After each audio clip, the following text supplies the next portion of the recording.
ओम श्री परमात्मने नमः।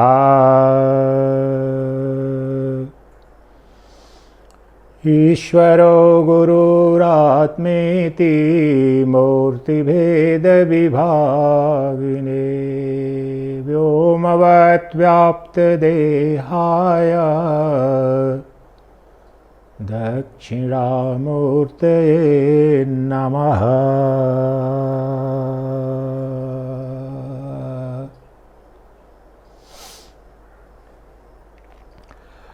प्रिय दिव्यात्मन, आप सबके अंदर नित्य विद्यमान सच्चिदानंद घन स्वरूप शिव को मेरा शत शत नमन है, कोटशः बंदन है।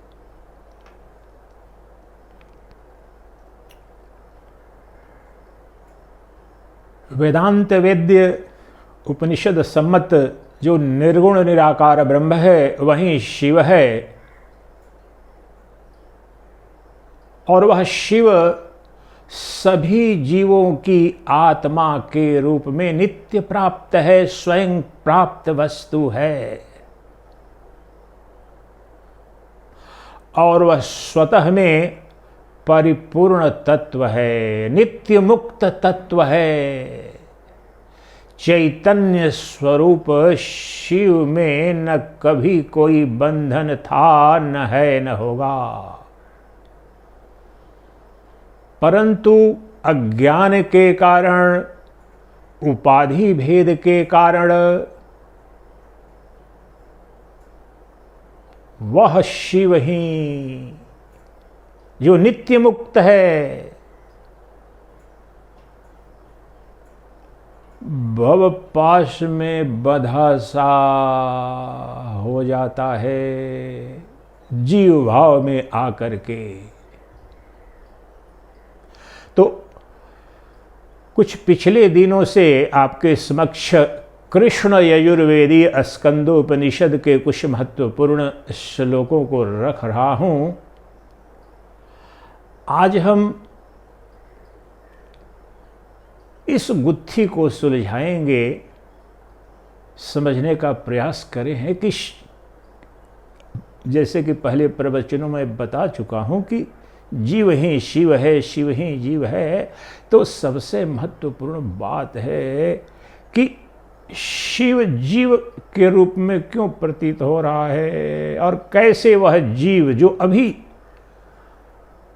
दुखों की, अज्ञान की जो अनंत श्रृंखला है जिसे भव सागर कहते हैं, छिन्न भिन्न क्यों नहीं कर देता है, और किया जा सकता है अगर तो सरल सहज रूप में बताओ तो आज इस स्कंदोपनिषद के 7वें श्लोक के माध्यम से हम 2-3 मूल प्रश्नों का उत्तर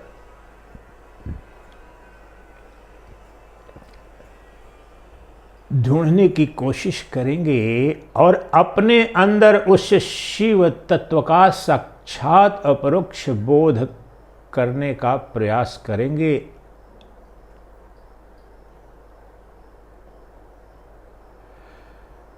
तो शिव में और जीव में आत्यंतिक अर्थों में शिव और जीव एक हैं, शिव ही जीव है, जीव ही शिव है, लेकिन व्यवहारिक अर्थों में तो बहुत बड़ा अंतर है। यह जो मरण धर्मा शरीर है और शरीर भाव को जो उपलब्ध हुआ है, यह जीव तो नित्य दुखी, भय, रोग, अभाव, आशंका से ग्रस्त है। लेकिन शिव तो सदा विनिर्मुक्त है, उसमें किसी प्रकार का कोई बंधन नहीं है, और वह शिव अभी यहीं सदा सर्वदा सभी जीवों की आत्मा के रूप में विद्यमान है। तो कैसे वह कौन सी विधि है, प्रक्रिया है जिसके द्वारा स्पष्ट रूप से जो शिव को जीव बनाने वाले तत्व हैं और पुनः जीव ही शिव में कैसे, शिव भाव में कैसे आ जाए, तो इसके लिए क्या करना होगा, क्या जानना होगा, कौन सी गुत्थी सुलझानी होगी, वह आज हम गुत्थी सुलझाने जा रहे हैं। 7वें श्लोक में स्कंदोपनिषद के ऋषि उद्घोष करते हैं कि जो पाशयुक्त शिव है वही जीव है। शब्दों पर ध्यान देंगे, संपूर्ण अद्वैत वेदांत बंधन और मोक्ष का विज्ञान आपके समक्ष रखने का प्रयास कर रहा हूं कि ताकि हमारे आपके समस्त अनर्थों की, समस्त दुखों की आत्यंतिक निवृत्ति और परमानंद की प्राप्ति तत्काल हो जाए। हमारा यह लक्ष्य है। तो पाश युक्त, बंधन युक्त हथकड़ी, ये बंधन, ये पाश, तो जो बंधन युक्त है, पाश युक्त है, पाश युक्त, बंधन युक्त शिव ही जीव कहलाता है। और पाश युक्त ये शिव है, परंतु पाश ये शिव है। उदाहरण के लिए शिव है परंतु अगर स्वतंत्र, इसकी स्वतंत्रता कहीं खंडित देखिए, देश में नहीं, जहां जाए इच्छा जा रहा है। अब काल में अभी तो जा रहा है, थोड़ी देर बाद रुक जाए तो काल से खंडित, इसकी स्वतंत्रता न देश से न काल से वस्तु से बाधित हो, तो अभी ये स्वतंत्र है। अभी सीमित रूप में इसको उदाहरण के लिए समझे। प्रत्येक उदाहरण का, दृष्टांत का एक सीमित निहितार्थ होता है।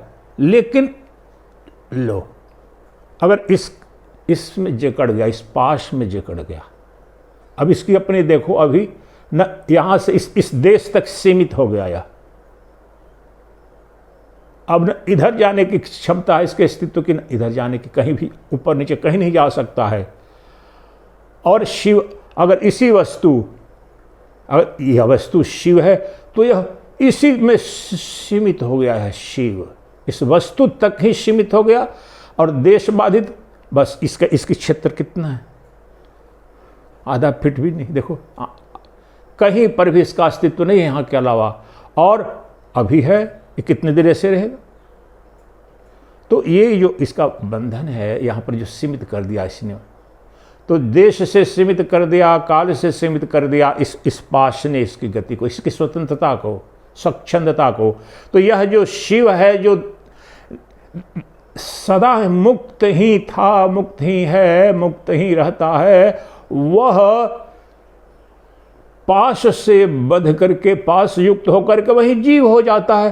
क्योंकि देखो इसकी स्वतंत्रता यही बाधित हो गई देश में, इतने तक इसका अस्तित्व सीमित हो गया और इसी कालखंड तक और वस्तु तक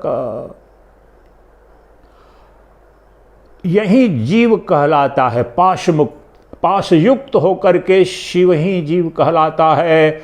अब इस पाश को खोल दो, उसकी खोलने की विधि ही समस्त वेदांत, दर्शन, उपनिषद, भगवद गीता, ब्रह्मसूत्र, कोटि कोटि जो शास्त्र हैं वो उसी बंधन को खोलने के उपाय हैं, अस्त्र शस्त्र हैं, विद्या है, विधि है, विज्ञान है। तो चलो अभी समझने के लिए, प्रारंभ करने के लिए इसको, पाश को खोल दिया तो शिव का क्या हो गया, यह पाश युक्त होकर के शिव जीव हो गया था। लेकिन अभी जो जीव है अगर पाश युक्त है तो पाश मुक्त अभी होते ही यह पुनः शिव हो गया। जहां जाए देश में बाधित नहीं, एक सीमित, ये दृष्टांत के माध्यम से इसकी स्वतंत्रता आ रही है, जा रही है। यहां पर भी वस्तु, यहां पर ये वस्तु, वहीं जीव पाश मुक्त होते ही तत्काल शिव हो जाता है, अपने शिवत्व का बोध हो करके, अपने शिवत्व को जान करके। तो सबसे जो मौलिक अंतर, वास्तव में तो एकमात्र अंतर शिव और जीव में यही है कि पाश युक्त परम तत्व ही जीव कहलाता है और वही पाश मुक्त होकर के वह जीव ही शिव हो जाता है। तो अब उस श्लोक को लेते हैं, स्कंदोपनिषद का 7वां मंत्र क्या कहता है इस तत्व के संदर्भ में। एवं बद्धस्तथा जीवः कर्मनाशे सदा शिवः पाशबद्धस्तथा जीवः पाशमुक्तः सदा शिवः। शब्द देखिए कितना स्पष्ट है, सरल है, अस्पष्ट उद्घोष है उपनिषद का। पाशबद्धस्तथा जीवः, जो पाश से बधा है वह जीव है, और पाश मुक्त सदा शिव, जो पाश से मुक्त है वही शिव है। अभी वही तत्व, वही पदार्थ, वह कौन सा पदार्थ है? वह चैतन्य तत्व, चेतना, चित्ती शक्ति, आत्मा, इसके 50 शब्द। जो प्रज्ञा तत्व है, जो ज्ञान स्वरूप है, जो चैतन्य सत्ता है, वही पाश युक्त तो होकर के जीव हो जाती है और पाश मुक्त होकर के वही शिव है सदा। तो कहते हैं एवं बद्धस्तथा जीवः कर्मनाशे सदा शिवः पाशबद्धस्तथा जीवः पाशमुक्तः सदा शिवः। इस प्रकार बंधन में बंधा हुआ जीव हो जाता है और वहीं कर्मों के नष्ट होने पर सदा शिव हो जाता है। अथवा दूसरे शब्दों में कहें तो सरल सहज सीधे शब्दों में इसी को कह रहे हैं कि पाश में बंधा जीव, पाश में बंधा जीव, पाश में बंधा जीव जीव कहलाता है और पाश मुक्त हो जाने पर सदा शिव हो जाता है। हम सब जीव हैं और जीव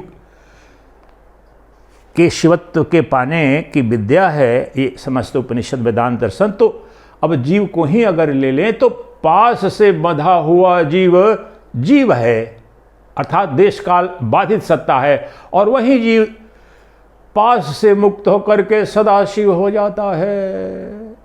तत्व एक है, सत्य एक है, पदार्थ एक है, वह एक ही पदार्थ बंधन युक्त होकर के जीव कहलाता है और वह बंधन युक्त जीव ही उस बंधन से मुक्त होते ही शिव हो जाता है। कितना सरल है, सहज है। उद्घोष तो सहज है, सरल है, लेकिन उस बीज मंत्र को यहाँ अभी हमारे जीवन में समझना होगा कि वह पाश क्या है और पाश का बंधन कैसे होता है और पाश का छेदन उच्छेदन कैसे होता है, पाश से मुक्ति कैसे होती है। इसको कई रूप में जाना जा सकता है, जाना जाता है। मैं आपके समक्ष इसको सरल बनाने के लिए कि ताकि आपकी बुद्धि में तत्काल अभी यहीं समझ में आ जाए, आप उस तत्व को समझ लें, इसलिए मैं 2-3 बातें बड़ी स्पष्टता के साथ रखना जा रहा हूं। बंधन, जिस पाश से युक्त होकर के जीव कहलाता है और उस पाश से मुक्त होकर के ही होते ही वह शिव हो जाता है। उस पाश का स्वरूप क्या है? क्या सोने का बंधन है, चांदी का, हीरे का, लोहे का, तांबे, किस वस्तु का बंधन है? किसी भी वस्तु का बंधन नहीं है। वह मन का बंधन है और मन जनित अज्ञान का, अविद्या का बंधन है। पहली बात, बंधन किसका? अज्ञान का, अविद्या का। अज्ञान किसका? अपने स्वरूप का। अविद्या किसकी? अपने अस्तित्व के स्वरूप की। तो पाश क्या है? पाश का स्वरूप क्या है? अविद्या, अज्ञान। इसी को एक दो और मूल रूप में बार बार प्रत्येक उपनिषद में आएगा। वही तत्व जब कह रहे हैं कि पाश मुक्त और पाश युक्त, तो जो पाश मुक्त है वही पाश मुक्त जीव ही, जिसे शिव कह रहे हो, वही निरुपाधिक चैतन्य है, वही निरुपाधिक निर्गुण निराकार ब्रह्म है। और वही पाश युक्त होकर के सोपाधिक वही कहलाता है। सोपाधिक चैतन्य ही जीव कहलाता है, उपाधि से युक्त होकर के। तो मैंने कहा अज्ञान का बंधन है, तो अज्ञान का स्वरूप वास्तव में व्यवहारिक रूप में उपाधि का बंधन। बहुत गहराई में समझेंगे, ये कई वर्षों तक अध्ययन चिंतन मनन करने के पश्चात ये तत्व खोलते हैं। मैं आपके कल्याण के निमित्त परमात्मा से प्रार्थना कर रहा हूँ और प्रयास कर रहा हूँ अपने तरफ से कि आपका जो बंधन है शीघ्रात शीघ्र छिन्न भिन्न हो जाए। इसलिए उसको बहुत स्पष्ट सरल करके लाने का प्रयास कर रहा हूँ, समझाने का कि यह जो बंधन है, पाश है, यह लोहे का, पीतल का, सोने का नहीं है। यह मन में, बुद्धि में उत्पन्न अज्ञान भ्रम अविद्या का है। और किसके संदर्भ में अविद्या है, अज्ञान है? मेरे अपने स्वरूप के अस्तित्व के संदर्भ में। और क्या है वह? उपाधि तादात्म्य। उपाधि की प्रधानता से मैंने उपाधि तादात्म्य से, और उपाधि यहां पर अभी अर्थात उपाधि शब्द को बहुत कुछ जो पारिभाषिक शब्द हैं वेदांत के जब तक समझ में नहीं आते हैं तो बहुत सुंदर सुंदर दृष्टांत भी आपको तत्वबोध में प्रतिष्ठित नहीं करा पाते हैं। इस उपाधि शब्द को समझो अभी और यहीं। ये कुछ 2, 4, 5 आधा दर्जन सबसे महत्वपूर्ण जो शब्द हैं वेदांत दर्शन के, उसमें से एक है उपाधि का। बड़ा ही सुंदर इंग्लिश में ट्रांसलेशन जो करते हैं उससे उसका अर्थ निकल जाता है। उपाधि अर्थात लिमिटिंग एडजंक्ट। लिमिटिंग एडजंक्ट उपाधि। इसके लिए बहुत सुंदर उदाहरण आपके समक्ष रखता हूं, यहीं अभी आपको समझ में आ जाएगा। उपाधि और उपाधि भेद। उपाधि से सोपाधिक, निरुपाधिक। उपाधि से जो युक्त हुआ उसे सोपाधि, उपाधि संग, उपाधि सोपाधिक। और निरुपाधिक जो मुक्त है उपाधि से, वह शिव है। अब यहां पर उसी तत्व को देखिए, जो सोपाधिक है, सोपाधिक जीव ही जीव है और निरुपाधिक जीव ही शिव है। अभी क्या कहा था? बंधन युक्त जीव ही, पाश युक्त बंधन युक्त जीव ही जीव है और बंधन मुक्त जीव शिव हो जाता है। अब दूसरी बिल्कुल उसी तत्व को समझाने के लिए उसके स्वरूप को, उस बंधन और मुक्ति के स्वरूप को स्पष्ट नग्न करने के लिए आपके समक्ष ये बोल रहा हूं कि उपाधि तादात्म्य करने के कारण वह जो जीव है, वह जो चेतन तत्व है, उसे सोपाधिक कहते हैं। सोपाधिक होते ही वह बंधन युक्त हो जाता है, वह जीव कहलाता है। वही निरुपाधिक होते ही अर्थात उस उपाधि तादात्म्य के निषेध के साथ ही, उच्छेदन के साथ ही वह निरुपाधिक हो जाता है, अर्थात विनिर्मुक्त हो जाता है, पाश मुक्त हो जाता है। तो बंधन का स्वरूप अज्ञान है, माया है, अनादि विद्या कहते हैं। और अनादि विद्या का स्वरूप क्या है? मेरा उपाधि तादात्म्य। जो लिमिटिंग एडजंक्ट। और फिर और इसको स्पष्ट करता हूं उपाधि शब्द को। आम तौर पर उपाधि शब्द आते ही उपनिषद में, वेदांत में आप शरीर समझें। अगर आप वेदांत के विद्यार्थी नहीं हैं, अध्ययन नहीं किया है गण, कोई बात नहीं, चिंता ना करें। सर्वत्र यह जो उपाधि जहां कर भी आ रहा है, आप समझे शरीर। शरीर मनुष्य का शरीर ही नहीं, जो कुछ भी दृश्यमान जगत है, नाम रूपात्मक जगत, वह एक उपाधि है। ये टेबल है, ये मोबाइल है, ये बल्ब है, ये कमरा है, ये फ्रिज है, ये टेबल चेयर, ये सब उपाधि से युक्त हैं। नाम रूप जहाँ पर भी है, जहाँ भी प्रकृति में दृश्य और नाम रूप है, वह उपाधि हो गई, शरीर हो गया, इसे ही उपाधि कह रहे हैं। अब यह जीव उपाधि युक्त होकर पास युक्त हो गया है, और पास मुक्त होते अर्थात निरुपाधिक होते ही, उपाधि से संबंध विच्छेद करते ही वह शिव हो जाता है। तो यहां पर उसे दिखाओ। उसके लिए उदाहरण अब यहां पर देखिए। यहां पर ब्रह्म यहां पर है, ब्रह्म ज्ञान भी यहां पर भी, मोक्ष यहां पर, इसलिए अगले क्षण का काम नहीं है। ब्रह्म ज्ञान अगर आपका अगले क्षण हो रहा है और अगले दिन हो रहा है, और ब्रह्म विद्या गुरु आपको बोलता है 5 दिन बाद हो जाएगा, मामला कुछ गड़बड़ है। जो नित्य प्राप्त है, जो शिव स्वरूप है, सदा ही अगर भ्रम के कारण हुआ है, वास्तव में हुआ नहीं है कभी भी वह जीव, तो अभी होना चाहिए, तत्काल होना चाहिए। तो आइए दृष्टांत भी यही समझते हैं। यहाँ ऋषि के हरिद्वार स्थित किसी आश्रम में, यहाँ ये मठ आम भाषा में मठाधीश्वर, जो संस्कृत का और प्राचीन समय से, मठ का मतलब घर होता है। ये मठ है, ये कमरा, ठीक है, ये भी आश्रम है।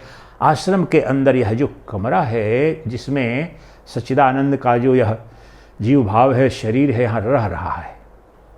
तो ये मठ, इसके स्वरूप को समझें, आपको शिव और जीव का भेद तत्काल दिख जाएगा। एक रूपक को समझें, आपका बंधन यहीं छिन्न भिन्न हो जाएगा। यह आश्रम और ये कमरा करीब 30 वर्ष पूर्व बना है, और कितने 100 साल तक रहेगा, कितने हजार वर्ष तक रहेगा।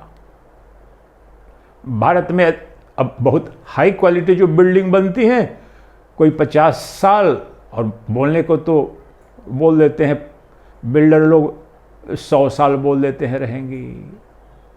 तो चलो हम मान लेते हैं कि ये आश्रम भी अभी और 100 साल रहेगा।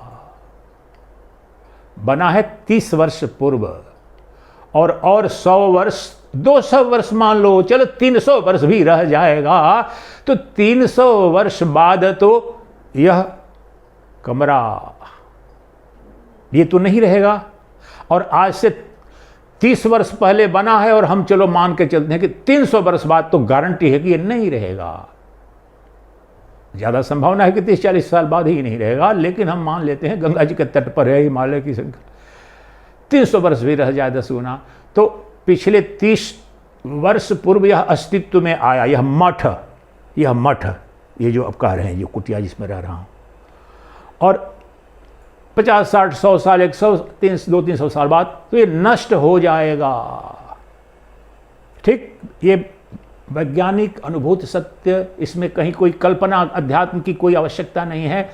अब इस वक्त जहाँ पर मैं रह रहा हूँ, ये शरीर निवास कर रहा है, तो इसे ही, इसके अंदर आकाश तत्व तो है। इसके लिए भी आपको धर्माचार्य के पास, शास्त्रों के पास जाने की आवश्यकता नहीं है। ये जो आकाश है, जो ईथर है, जो स्पेस है, जो ये चारों दीवारों के अंदर है, उसे क्या कहते हैं? मठाकाश, आकाश, मठाकाश। तो ये जो कमरा है, कुटिया है, इसके अंदर के आकाश को क्या कहते हैं? बस इस कमरे तक सीमित, इसकी सीमा के अंदर के आकाश को अगर के संदर्भ में कुछ कहा जाएगा तो कहा जाएगा मठाकाश, इसे कहा जाता है। अब इसके अंदर, और यहीं पर अगर एक कलश लाऊं, यहां पर कलश रख दूं, घट, सनातन धर्म में, वैदिक सनातन संस्कृति में कलश किसी भी अनुष्ठान में, छोटा कलश भी हो सकता है, बड़ा कलश भी हो सकता है, जितना बड़ा भी हो। कलश पीतल का भी हो सकता है, मिट्टी का भी, मिट्टी का ही ज़्यादा से ज़्यादा मिट्टी के बर्तन। तो जो कलश है, घट है यहाँ पर। चलो घट को समझने में तो किसी को दिक्कत नहीं। पीचर, घड़ा जो बोलते हैं आम भाषा में, घड़ा, और उसे घट कहते हैं संस्कृत में। जो मिट्टी से बना है, मिट्टी से बना है घड़ा, और घड़े के अंदर जो खाली जगह है उसे क्या कहते हैं? घटाकाश। उस घट उपाधि से सीमित, संयुक्त, तादात्म्य करने वाला आकाश घटाकाश हो गया। वह घट कितने दिन पहले, घट 1 साल, 2 साल, 5 साल, 10 साल, 20 साल बना होगा। चलो मान लिया, आम भाषा में आता है पूजा पाठ जिस किसी के लिए भी 1 साल, 2 साल, 3 साल, 5 साल, 10 साल बाद पहले आया है। चलो घट बना है 1 साल। नॉर्मली तो नया नया आया, पूजन की सामग्री के रूप में उपयोग तो या टूट भी आता है। तो 1 साल पहले अस्तित्व में वह घट आया है, जो घटाकाश को समझने का प्रयास कर रहे हैं। और वह कितना दिन रहेगा? चलो 1 दिन, 2 दिन, नॉर्मली 1-2 साल, 2, 4, 5, 10, 20 साल, चलो 100-200 साल, वो भी मान लो कि 100 साल रह गया। अगर सुरक्षित रखना है ऐसे ही शो पीस के रूप में तो रह जाएगा वो भी 100 साल, लेकिन आमतौर पर नहीं रहेगा, उसमें भी क्षरण होता है, नष्ट हो जाता है। तो वह जो घटाकाश है, हमारे लिए विवेचन का विषय यहां पर है। जो घट के अंदर का आकाश जो घटाकाश है, और इस मठ के अंदर अर्थात कमरे के अंदर के आकाश को मठाकाश कहते हैं। क्या इस कमरे के बनने के साथ जिस दिन से इस अंदर के आकाश को मठाकाश कह रहे हैं, और यहाँ पर जब वह कलश आ गया, यहाँ पर इस कमरे में रख दिया गया, तो वह जो घटाकाश है वह कब अस्तित्व में, क्या घट के आने से, घट के बन करके अस्तित्व में आने के साथ वहां पर घटाकाश कुछ सृजित हुआ है और घट के नष्ट से नष्ट होगा क्या? प्रश्न करो अभी विवेक शक्ति का। ये मठ जब बना है 30 साल पहले, तो उस दिन से ये मठाकाश कहे जाने वाला जो तत्व है, जो पदार्थ है, जो चीज है, जो वस्तु है, और जब तक ये रहेगा मठ 100-200 वर्ष भी मान लो, तो ये जो मठाकाश कहा जाता है, ये मठाकाश नाम की कोई वस्तु सृजित हुई थी क्या? और 100-200 साल बाद यह नष्ट होगा तो क्या नष्ट हो जाएगी क्या? या जो कलश है, जो घट है, जब बना है तो ये आकाश भी बना है क्या? और घट नष्ट हो जाएगा तो कहाँ नष्ट होकर के जाएगा वह घटाकाश? तो अब ये आकाश जो घटाकाश है, मठाकाश है। घट क्या है? उपाधि। मठ क्या है? उपाधि।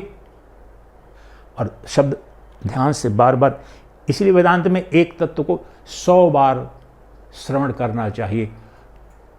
उपाधि शरीर, शरीर अर्थात लिमिटिंग एडजंक्ट, जो अनलिमिटेड है, जो अनंत है, वह अंतवान सीमित सा। जो असीमित है, सीमित कैसे हो जाता है? अब जानने का प्रयास कर रहे हैं कि पहले इस दृष्टांत को समझें, इसको अपने पर फिर ला करके देखेंगे, नग्न हो जाएगा यहीं पर शिव और शिव तत्व की जो आकाश दृष्टि से देख रहे हैं, कि आकाश तत्व की दृष्टि से आकाश की प्रधानता से विश्लेषण घट का कर रहे हैं, तो उसके अंदर का जो सीमित आकाश है वो घटाकाश कहलाता है। इस मठ के या कमरे के अंदर के आकाश को मठाकाश कहते हैं।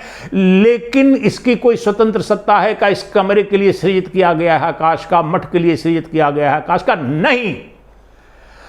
वह जो अनंताकाश है, महाकाश जिसे कहते हैं, the infinite space, the infinite ether, physicist हैं आपको, उसे ईथर कहते हैं उस तत्व को। आकाश तत्व है यह जो शून्य जिसे कह रहे हैं, जिस शून्य, ये ईथर है, पदार्थ है, पंच तत्व का सबसे सूक्ष्म तत्व है। तो ये आकाश तत्व, महाकाश। अब बताओ महाकाश कहां से प्रारंभ हो रहा है? जरा देखो तो, क्या कमरे के उस दरवाजे से वहां तक ये महाकाश क्या है? ये तो मठाकाश की सीमा है। अगर ये कलश है, घट है तो घट छोटे छोटे भी आजकल तो शहरों में जैसे जीवन है उसके अनुरूप सब कुछ हो गया है। तो देखते हैं महानगरों में, शहरों में पूजा पाठ भी है तो इतना छोटा सा कलश बड़ा सुंदर सा रंग करके तो बना देते हैं। तो छोटा सा, चलो इतना ही लगभग कलश बहुत अधिकांश जगह देखता हूँ। रामनवमी के समय भी पूजा पाठ, शादी, अंत्येष्टि, तो इतना बड़ा जो घट, उसके अंदर का आकाश, तो क्या इसके घट के उत्पन्न होने से आकाश वहाँ उत्पन्न हुआ है क्या? और घट के नष्ट होने से वहाँ वो नष्ट हो रहा है क्या? नहीं, वह आकाश तो था, सदा था। वो आकाश में क्या परिवर्तन आया है ये बताओ। वह जो आकाश तत्व है, the matter called space, was it created with the creation of that pitcher, the vessel called pitcher? ये जो मठ के रूप में जाने वाला यह पदार्थ है, वस्तु है, जो निवास का स्थान है, तो क्या इसके सृजित होने के साथ में, इसके बनने के साथ में यह मठाकाश भी सृजित हुआ है क्या? नहीं हुआ है, ये तो था ही। उसके पहले भी था। कितने 100 वर्ष, 1000 वर्ष, अरब वर्ष, खरब वर्ष, जब से अस्तित्व ये भौतिक जगत का भी, वो तो आकाश तो रहा ही होगा। नहीं होने का तो कोई प्रश्न नहीं है। और ये सब कुछ नष्ट हो जाएगा तब भी रहेगा। घट भी नष्ट हो जाएगा, मठ भी नष्ट हो जाएगा, लेकिन घटाकाश नष्ट तो नहीं होगा, मठाकाश तो नष्ट नहीं होगा। क्योंकि अनंताकाश के रूप में तो वह सदा अनादिकाल से है। वह देश परिच्छिन्न नहीं, काल परिच्छिन्न नहीं, वस्तु परिच्छिन्न नहीं, वह देश काल वस्तु अपरिच्छिन्न तत्व है, वह आकाश। इसलिए जो एक अद्वितीय अनंताकाश है, जो देश काल वस्तु अपरिच्छिन्न है, वह उपाधि भेद से, उपाधि तादात्म्य से अपने को जीवन धर्मा और मरण धर्मा मान रहा है। कैसे? इस मठ के अंदर का जो आकाश है, ये मठ है, इसका मठाकाश, तो अगर मठाकाश शब्द का यहां पर जो सीमित अर्थ निकल रहा है, वह तो 30 वर्ष पूर्व ही उसका जन्म हुआ है। इस कुटिया विशेष, कमरे विशेष के अंदर को के आकाश को मठाकाश कह रहे हैं। तो वह जो सीमित कल्पित जो वस्तु या तत्व या जो इंगित किया जा रहा है, तो वह तो अज्ञान के कारण अस्तित्व में 30 वर्ष पहले ही आया है। और 30 वर्ष, 10, 20, 50 वर्ष, 100 वर्ष, 200 वर्ष, वो नष्ट भी हो जाएगा। मठ के नष्ट होते ही जो मठाकाश कहा जा रहा है, तो एक अर्थ में तो नष्ट हो जाएगा। घट के नष्ट होते ही, घट के सृजित होने के साथ घटाकाश अस्तित्व में आया। घटाकाश के नष्ट होते ही घटाकाश नष्ट का नाश हो गया। अब तत्व दृष्टि से देखो, द्रव्य की दृष्टि से देखो, आकाश की प्रधानता और दृष्टि से देखो, तो वास्तव में न घटाकाश के अंदर का तत्व, जो घट के अंदर का आकाश, घटाकाश तो अस्तित्व में आया, लेकिन घट नहीं अस्तित्व में आया, उसका जन्म नहीं हुआ। उसी प्रकार से घटाकाश का तो नाम ऐसा लग रहा है कि नष्ट हुआ, घटाकाश नाम का कुछ न बचा और नष्ट हुआ तो, लेकिन आकाश तो उसके बाद भी अनंत काल तक बच जाएगा, उसकी मृत्यु नहीं। तो जन्म और मृत्यु घट का है, घटाकाश शब्द का भी है, आकाश का नहीं है। उसी प्रकार से यह जो मठाकाश नाम का जो भ्रामक, ये जो सत्ता है जिसे जान रहे हैं, व्यवहारिक इसकी उपयोगिता है, तो ये तो अस्तित्व में आया है, इसका जन्म हुआ है इस मठाकाश का, और इसकी मृत्यु भी सुनिश्चित है इस मठाकाश की। लेकिन तत्व दृष्टि से, तत्व की प्रधानता से, जो तत्व क्या है इसमें? आकाश तत्व। तो आकाश जन्म में तो कभी नहीं आया, ये तो सदा से था ही। इसलिए इस मठ के नष्ट होने से, चाहे 30 साल पहले, अभी नष्ट हो जाए, कल नष्ट हो जाए, 100 साल बाद हो, 1000 साल बाद, जब भी नष्ट हो, तो कहने के लिए तो घटाकाश नाम की जो आकृति जो मानी जा रही है, यह देह तादात्म्य से सत्ता, वह तो नष्ट हो गई, लेकिन आकाश नष्ट हुआ क्या? नहीं, नहीं, नहीं। इसलिए घट के नष्ट होने से वास्तव में उसके अंदर का तथाकथित घटाकाश नष्ट नहीं हुआ, वह ज्यों का त्यों बना ही हुआ है, केवल घटाकाश के रूप में वह महाकाश हो जाता है। घट के नष्ट होते ही अगर कह रहे हो कि घटाकाश नष्ट हुआ, तो घटाकाश चलो मान लिया कि नष्ट हुआ, लेकिन वह घटाकाश महाकाश हो गया। वह जो क्षुद्र छिमित था वह विराट अनंत हो गया। यह जो मठाकाश है, मठ के अस्तित्व में आने से उसके अंदर का आकाश जिसे मठाकाश कह रहे हैं, वह अगर नष्ट हो गया तो चलो मठाकाश नष्ट हो गया एक दृष्टि से, लेकिन वह आकाश जो मठ के अंदर जो सीमित इस देह तादात्म्य से अपने को उपाधि तादात्म्य से मान रहा था, वह तो अनंत आकाश हो गया, महाकाश हो गया। इसलिए महाकाश का जन्म नहीं, महाकाश की मृत्यु नहीं, घटाकाश का जन्म है, वह कल्पित है। घट भी कल्पित, घटाकाश भी कल्पित, उसका जन्म भी कल्पित, उसकी मृत्यु भी कल्पित, मठ का जन्म भी कल्पित। नाम रूपात्मक सत्ता है, मिट्टी से बना हुआ। तो घट की उत्पत्ति और घट का विनाश, ये दोनों कल्पना, और उसके साथ उपाधि से जो उसके अंदर का तत्व जो घटाकाश है, लग रहा है कि घटाकाश अस्तित्व में आया और नष्ट हुआ। वास्तव में घटाकाश के जन्म से न आकाश का जन्म हुआ, न आकाश घट के मृत्यु के साथ में घटाकाश की मृत्यु हो रही है। वह सदा महाकाश था। जब घट था भी, तो अगर दृष्टि से तुम देखो कि ये घट के बाहर और घट के अंदर एक अद्वितीय अखंड वस्तु, वास्तव में तो आकाश था ही, उसमें भेद।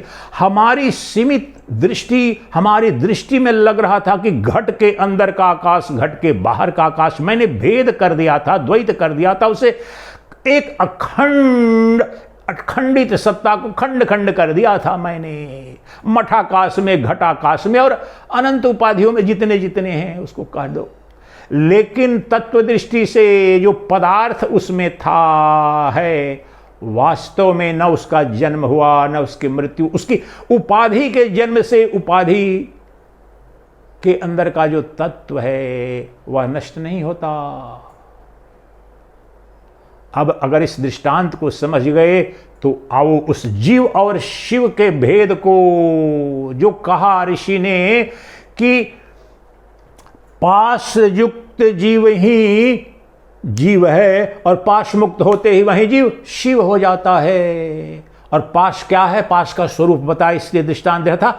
उपाधि तदात्म, शरीर तदात्म। घट के शरीर से तदात्म कर दिया तो घटाकाश हो गया, मठ के शरीर से तदात्म कर दिया आकाश का तो मठाकाश हो गया। और वही जन्म और मृत्यु का भ्रम हो रहा है। घटाकाश का जन्म, घटाकाश की मृत्यु, मठाकाश का जन्म, मठाकाश की मृत्यु। लेकिन आकाश का जन्म नहीं, आकाश की मृत्यु नहीं, आकाश की सीमा भी नहीं। अब देखो, ये मठाकाश तो वहां उस कमरे के उस दरवाजे तक पीछे, और इस कमरे के दरवाजे तक, ये दीवार तक, वो दीवार तक। लेकिन वास्तव में इसके बाहर का जो आकाश, महाकाश कहाँ गया? महाकाश तो असीमित है, न देश से बाधित है, न काल से बाधित है। अभी भी है, सदा था, सर्वदा रहेगा, हजारों लाखों वर्ष। और न किसी, अब ये मठ नाम की वस्तु से वास्तव में वह सीमित कभी हुआ ही नहीं था। हमारे अज्ञान के कारण व्यवहारिक उपयोगिता से हमने इसे कह लिया मठाकाश, हमने कह लिया घटाकाश। उसकी उपयोगिता है, व्यवहारिक सत्य है। परंतु जो तत्व है, जो सत्य है, जो आत्यंतिक जो वस्तु है, वह जो महाकाश है, वह सदा महाकाश था। महाकाश के रूप में ही अभी भी है, जिसे घटाकाश या मठाकाश कह रहे हो, और वो सदा रहेगा। उसी प्रकार से यह जो अब आकाश यहां रूपक में जो मठाकाश घटाकाश का, तो हमारे अब जीव और शिव के भेद और शिवत्व के बोध में उसका उस रूपक में कहां है वह आकाश तत्व? क्या है? वह चिदाकाश है, वह चेतनाकाश है, तुम्हारी अपनी आत्मा, वही शिव है। इस शरीर का जन्म, ये शरीर चाहे संत का हो, महात्मा का हो, दुरात्मा का हो, मनुष्य का हो, नर का हो, नारी का हो, पशु का हो, पक्षी का हो, देव का हो, चिट्टी का हो, मक्खी का हो, मच्छर का हो, या पहाड़ का हो, पर ये सारे के सारे जो सृष्टि में जितने शरीर हैं नाम रूप से संबोधित, उन सब का जन्म है। आप हिमालय के बारे में भी जो सिस्मोलॉजिस्ट हैं, जियोग्राफर्स हैं, वो क्या बोलते हैं, भूकंप आते रहता है ये हिमालय के क्षेत्र में, नेपाल में भी, बिहार में, यूपी में, उत्तराखंड में, बोलते रहते हैं हमेशा कॉन्फ्रेंस में कि बहुत बड़ा कोई न कोई भूचाल आने वाला है। क्यों बोलते हैं कि this Himalayan region and Himalaya is relatively very new.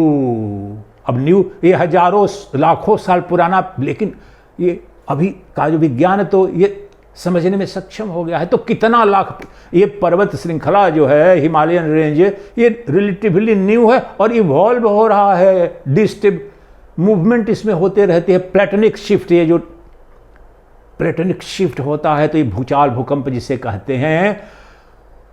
तो क्या बताने की कोशिश कर रहा हूं, वह शरीर है, हिमालय भी उत्पन्न हुआ है ये पंचभूतों के और प्रकृति के, अभी हजार साल, लाख साल, कितने साल। सूर्य भी शरीर है, सूर्य भी उत्पन्न हुआ है, सौरमंडल, ये अभी तो विज्ञान का विषय, एस्ट्रोफिजिक्स बताते हैं। कुछ ताप थोड़ा बढ़ रहा है सूर्य का, तो कहीं लग रहा है कि पृथ्वी के साथ में थोड़ा और नहीं, ये कई कारणों के चलते ये सृष्टि में उसका क्या प्रभाव पड़े। तो ये सब जन्म धर्मा, मृत्यु धर्मा, ये जितने भी ब्रह्मांड के जो दृश्यमान जगत की वस्तुएं हैं, पदार्थ हैं, सबका शरीर है, नाम है, रूप है, व्यवहारिक उपयोगिता है। तो ये शरीर तो उत्पन्न हुए हैं, इसलिए इनकी मृत्यु भी सुनिश्चित है। लेकिन वह जो ये शरीर रूपी घट, अब ले लो, ये घट है, उपाधि है, घट उपाधि अर्थात घट शरीर, इस प्रत्येक घट नामक उपाधि के अंदर जो चेतन है वह शिव है, वह वस्तु है, वह पदार्थ है, वह तत्व है। घट के अंदर का आकाश, मठ के अंदर का आकाश, और इन दोनों से मुक्त महाकाश। इसलिए शरीर के अंदर के चेतन को आप कह रहे हैं जीव। तकनीकी भाषा में, वेदांत दर्शन में उससे कहते हैं चिदाभास, रिफ्लेक्टेड कॉन्शियसनेस। बिंब है इसी हृदयाकाश में, आम भाषा में, व्यवहारिक मन बुद्धि में चिदाकाश। तो हम जो मठाकाश, घटाकाश और महाकाश में आकाश की दृष्टि से हमने देखा तो न घटाकाश का जन्म, न मठाकाश का जन्म और उसकी मृत्यु नहीं। उसी प्रकार से अब ये शरीर जो हमारी उपाधि है सभी जीवों की, उसके अंदर जो चेतन विद्यमान है वह अनंत चिदाकाश मूल तत्व है। वह न देश बाधित, न काल बाधित, न उसका जन्म हुआ है, न उसकी मृत्यु होगी।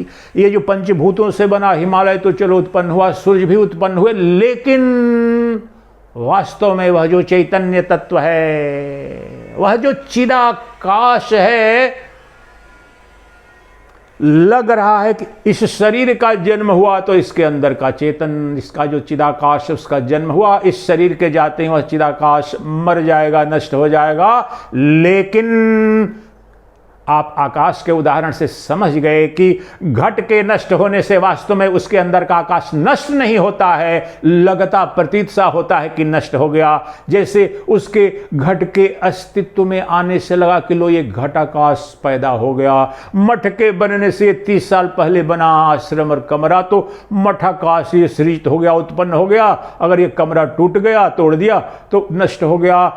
ये लग रहा है, लेकिन ये सदा तत्व दृष्टि से, द्रव्य दृष्टि से महाकाश के रूप में तो इसका जन्म नहीं, वो था, है और रहेगा। उसी प्रकार से चिदाकाश जो मेरी चेतना है, जो चित्ती शक्ति है, जो मेरी आत्मा है, the pure consciousness ever pervading and permeating every single atom, every single cell, every single hair within and without of my body is nothing and nothing and nothing but pure consciousness.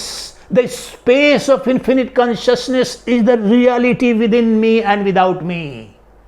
अब मेरे अंदर का जो चिदाकाश इस शरीर के अंदर, उसे चिदाकाश कहोगे। लेकिन वह जो चेतना क्या शरीर में सीमित हुई है? इस शरीर को ही उपाधि कहते हैं और सोपाधिक हो गया। वह जो चेतन है, जो चिदाकाश है, वह उपाधि तादात्म्य, इस शरीर की उपाधि से दृष्टि से उसे देखो तो उसे वही जीव हो गया।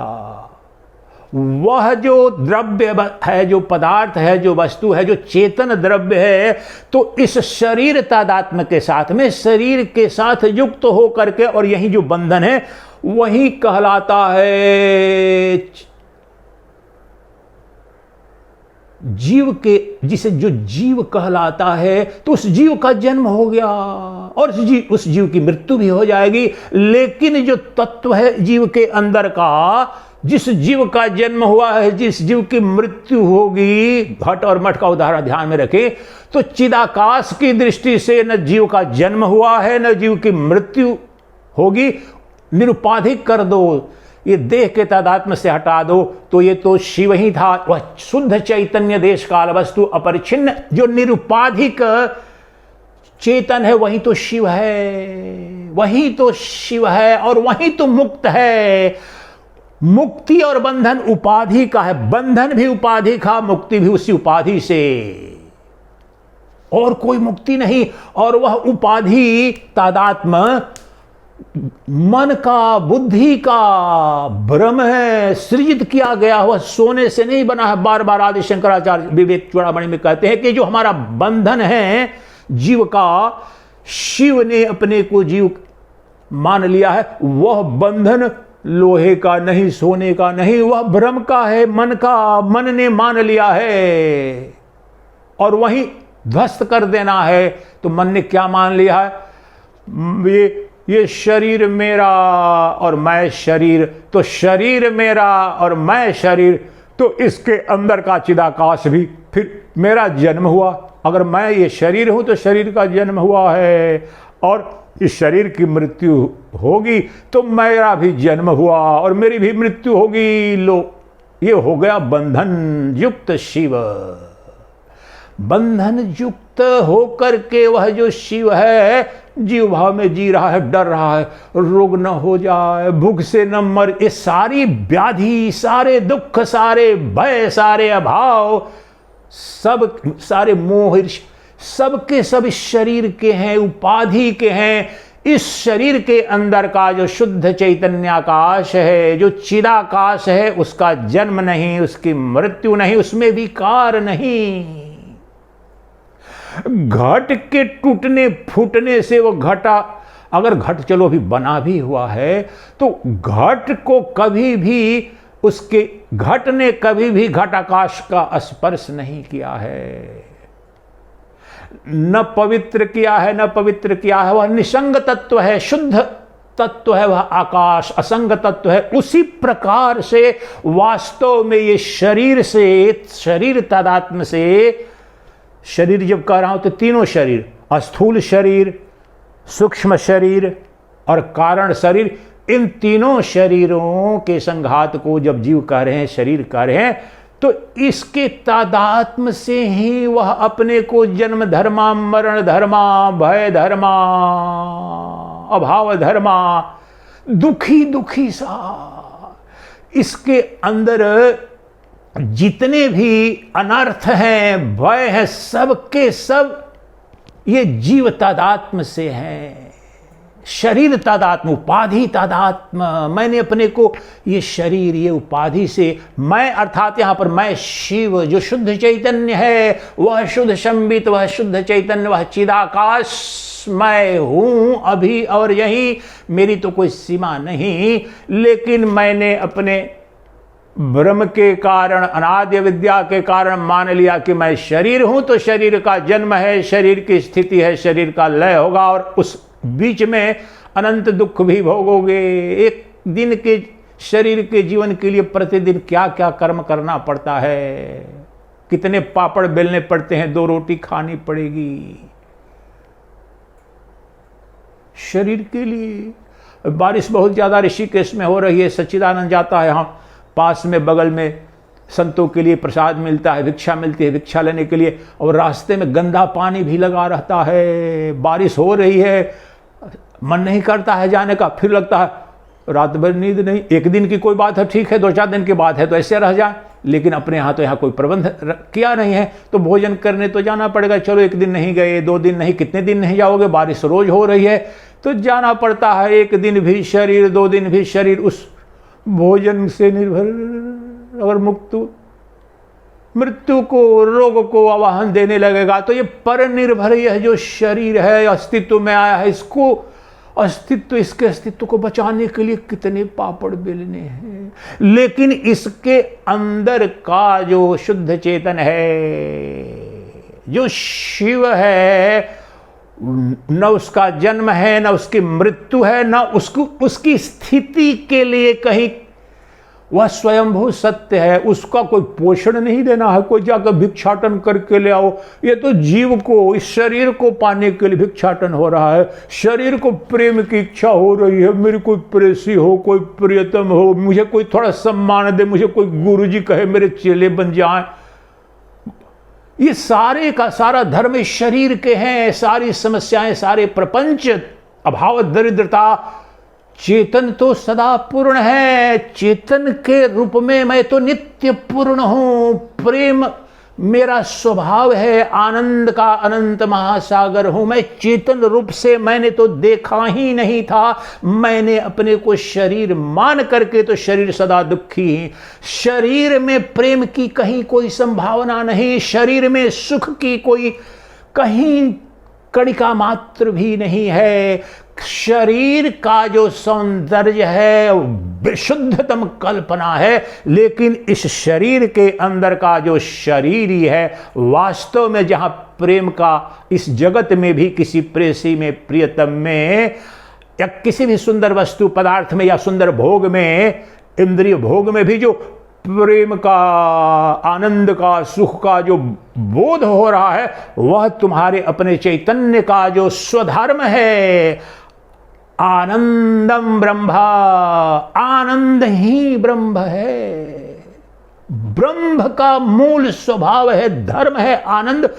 उसमें आनंद लाना नहीं है, सूर्य को ताप देने के लिए कहीं भीख नहीं मांगना है, वह स्वयंभू प्रकाश है। उसी प्रकार से ये भिखारी, ये भय, ये दरिद्रता, ये प्रेम की भीख, सुख की भीख,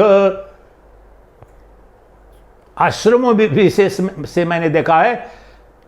बहुत बड़ा आश्चर्य है, संसार में जितने लोग हैं, दिल्ली वगैरह में रहता था बड़े, वहां सब व्यस्त है, गांव में भी अधिकांश सब व्यस्त। आश्रमों में जाइए तो तात्विक अर्थ से जितने दरिद्र लोग आश्रमों में मिलते हैं उतना तो बहुत कम जगह मिलेंगे। विशेष रूप से जो वृद्धा आश्रम, जो ओल्ड एज कहे जाते हैं, वानप्रस्थ आश्रम, किस रूप में कह रहा हूं, प्रत्येक व्यक्ति सुबह से शाम और चीज की कोई भीख नहीं मांग रहा है। सब लगभग आए हैं, कोई ना कोई तो कमाई की है, पेंशन मिल रहा होगा, धन का प्रबंध तो है, कहीं ना कहीं भीख मांग रहा है।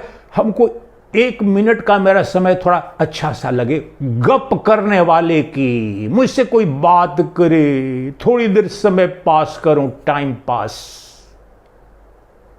In vast majority of the cases of the old age homes in this country, and this is a tragic experience of mine, the most tragic living beings are living their most pathetic life. Every moment of their life is a burden unto themselves. They are begging for even a single second of Joy, और Joy कहाँ, आपको तो कुछ मिले नहीं। जीवन भर में दरिद्रता का धंधा किया है, पाखंड किया है, कहीं धर्म तो रहा नहीं, कोई सत्य तो रहा नहीं, कर्म भी रहा नहीं, तो अब ढूंढते हो कोई साथी गप करने वाला थोड़ा मिल जाए। आओ जी, चलो जी, सत्संग, उसको सत्संग कहते हैं। ये सत्य का न पता है, न संग का पता है, न परमात्मा का एक शब्द पता है, न वहां कहते हैं, लेकिन आओ जी सत्संग करते हैं, गप्पे, यहां ये हुआ, वहां पर वो हुआ। वास्तव में इनका दोस्तों तत्व क्या बता रहा हूं, एक क्षण भी, ये उपनिषद का उद्घोष है कि सृष्टि का कोई भी जीव आनंद के बिना एक क्षण भी जी नहीं सकता है वह, क्योंकि वो ब्रह्म है। जिसके बारे में बोल रहा हूं कि आश्रमों में रहने वाले, वृद्धावस्था आश्रमों में भी इतनी दरिद्रता, इतनी दुखी उनके चेहरे देखो तो इतनी नकारात्मकता, उसका कारण है बहुत बड़ा विज्ञान है वह, क्योंकि वह शिव है, वह सच्चिदानंद घन तत्व है। आनंद पर उसका अधिकार है, उसे सुख चाहिए, प्रेम चाहिए। संसार में गया था, मिला तो कुछ नहीं, अब वह कहीं ना कहीं वो जी नहीं सकता है। और ये उसका कोई एक व्यक्ति, एक स्थिति, ये शाश्वत सत्य है, उपनिषदों का उद्घोष है कि सृष्टि के समस्त जीव आनंद से और आनंद के लिए उत्पन्न हुए हैं, आनंद से और आनंद के लिए जी रहे हैं, और आनंद में ही और आनंद की प्राप्ति के लिए ही मर जाते हैं, विलीन हो जाते हैं। लेकिन वह आनंद क्या है? आनंदम ब्रह्म, उपनिषद का उद्घोष। वह आनंद तो वास्तव में तुम्हें नित्य उपलब्ध है, वही ब्रह्म है, उसे तुमने जाना नहीं, इसलिए दर दर की ठोकर खा रहे हो। आनंद का, प्रेम का अक्षय भंडार स्वभाव से तुम्हें विरासत में मिला है, उसे भूल गए तो मुझे 10 रुपए दे दो बाबा, 2 रोटी दे दो, भीख मांग रहे हो। सम्राटों का सम्राट मांग रहा है भीख, अपने स्वरूप को भूल करके। तत्व यह बता रहा हूं, आनंद तुम्हारा स्वभाव है, तुम्हारा अर्थात तुम्हारी चेतना। अगर तुम चेतन हो तो आनंद प्रेम का अनंत महासागर हो, अगर जड़ हो तो दरिद्र हो, प्रेम की कणिका मात्र नहीं है। और ये शरीरी चेतन है, सभी शरीर जड़ हैं। दृष्टा चेतन है, समस्त दृश्यमान जगत जड़ है। जड़ में कोई प्रेम नहीं, जड़ में कोई सौंदर्य नहीं, जड़ में कोई सुख नहीं, आनंद नहीं। इसलिए सृष्टि के समस्त जीव प्रति पल वास्तव में प्रेम की, आनंद की खोज में है, लेकिन अज्ञान के कारण जड़ में खोज रहे हैं। पति में, पत्नी में, मकान में, दुकान में, पद में, पैसा में, प्रतिष्ठा, ये सब के सब जड़ हैं, इनकी स्वतंत्र सत्ता नहीं है। जड़ वह है जो पर प्रकाश्य है। चेतन जो है, चेतन क्या है? आपको जड़ चेतन का भेद समझाता हूं। वास्तव में यही जीव शिव का भेद है, बंधन मुक्ति है, ज्ञान अज्ञान है। जो दृष्टा है वह चेतन है, जो दृश्य है वह जड़ है। जो दृष्टा है वह चेतन है, और जो दृश्य है वह जड़ है। वह जड़ ही माया है, और वह चेतन ही ब्रह्म है। दृक् ब्रह्मेति दृश्यमायेति सर्व वेदांत निर्णय। तो मैं शरीर नहीं हूं, मैं दृश्य नहीं हूं, मैं दृश्य नहीं दृष्टा हूं, मैं जड़ नहीं चेतन हूं, मैं शरीर नहीं शरीरी हूं, देह नहीं देही हूं।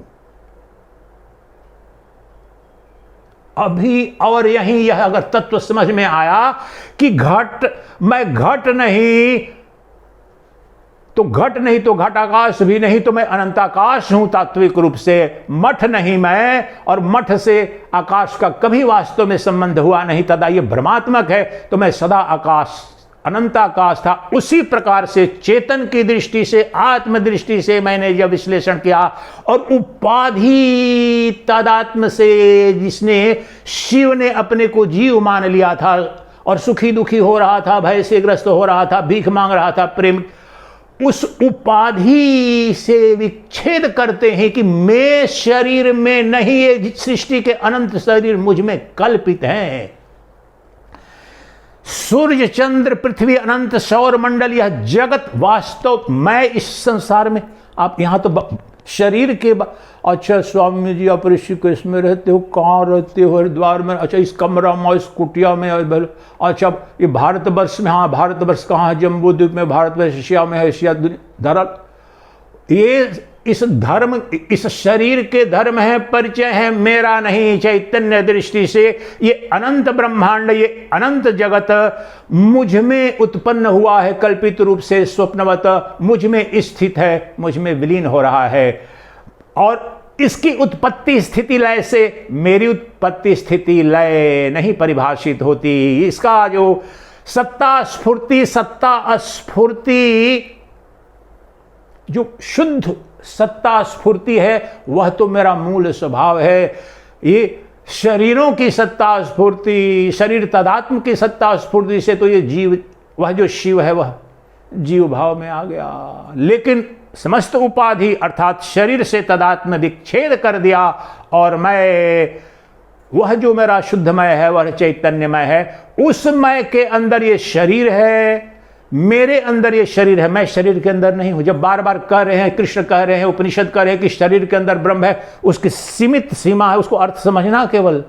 अभी व्यवहारिक अर्थ में जो मेरे अंदर चेतन है, लेकिन वह चेतन मेरे बाहर भी है। लेकिन पहले तत्काल साक्षात अपरोक्षानुभूति, जो अज्ञानग्रस्त जो जीव है उसको तो हृदयाकाश में उसका दर्शन होगा, लेकिन तत्व का जब दर्शन हो जाएगा तो पता चलेगा कि जो मैं अपने हृदयाकाश में, अपने मन बुद्धि में जिस शुद्ध संबित का दर्शन किया, वह तो एकमात्र सत्य है। उसके अंदर ये अनंत ब्रह्मांड है, मेरे अंदर अनंत ब्रह्मांड है। मैं नहीं, न मैं ब्रह्मांड के अंदर हूं और नहीं हूं, दर्पण के अंदर हूं नहीं हूं। वास्तव में दर्पण के अंदर मेरा प्रतिबिंब है तो कहो कि है तो हूं, नहीं है तो नहीं हूं। वास्तव मेरा कोई वास्तविक अस्तित्व नहीं है।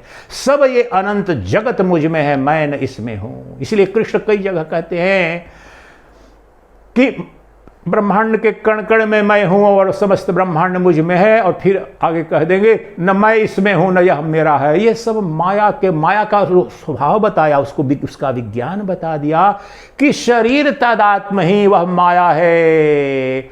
और उस शरीर तदात्म means identity, you identify yourself with the body, perishable pitiable body you become. Now you identify yourself with the owner of the body, that is the Atman, the Atman you become। वही तो शिव है। तो वह जब शिव पाश युक्त हो जाता है, और पाश किसका? ये ब्रह्म, ये अज्ञान की मैं शरीर हूं, यही पाश है। अब मैंने उसको तोड़ दिया, खंडित कर दिया, उसका उच्छेदन कर दिया इस पाश का, कि मैं शरीर नहीं, मैं शरीरी हूं, मैं जीव नहीं शिव हूं। मेरे किसी भी उपाधि से मेरा तादात्म्य नहीं है।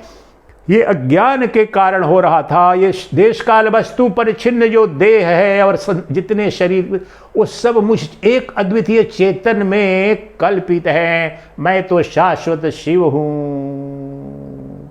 इसलिए यह जान करके कि सोपाधिक शिव ही जीव कहलाता है और जीव सा व्यवहार करता है, वही जीव सोपाधिक निरुपाधिक होते ही विनिर्मुक्त हो जाता है, शिव हो जाता है। तो अंतर बस इतना ही है कि बंधन युक्त वह शिव ही जब बंधन युक्त हो जाता है तो जीव भाव में आ गया, जीव कहलाता है। और वही जीव जो बंधन युक्त है उसको उच्छेदन कर दिया तो वही शिव हो गया। शिव था ही। घटाकाश नाम की सत्ता वास्तव में कभी हुई नहीं, मठाकाश नाम की सत्ता कभी हुई नहीं, जन्म भी नहीं हुआ। वह कल्पित सत्ता घट के नष्ट होते ही नष्ट हो जाती है, मठ के नष्ट होते ही नष्ट हो जाती है। उसी प्रकार मेरा जो तदात्म जो कल्पित था शरीर के साथ में कि शरीर हूं अभी और यही, मैंने सम्यक श्रवण मनन निधि ध्यान करके अपने स्वरूप में प्रतिष्ठित होकर जान लिया कि ब्रह्मांड के समस्त शरीर वास्तव में मुझ में ही कल्पित है, लेकिन मैं न उनमें हूं न वो मुझ में है। मैं तो एक शुद्ध संबित चैतन्य विग्रह हूं, शिव विग्रह हूं, मैं शाश्वत सत्य हूं, मैं सच्चिदानंद स्वरूप हूं।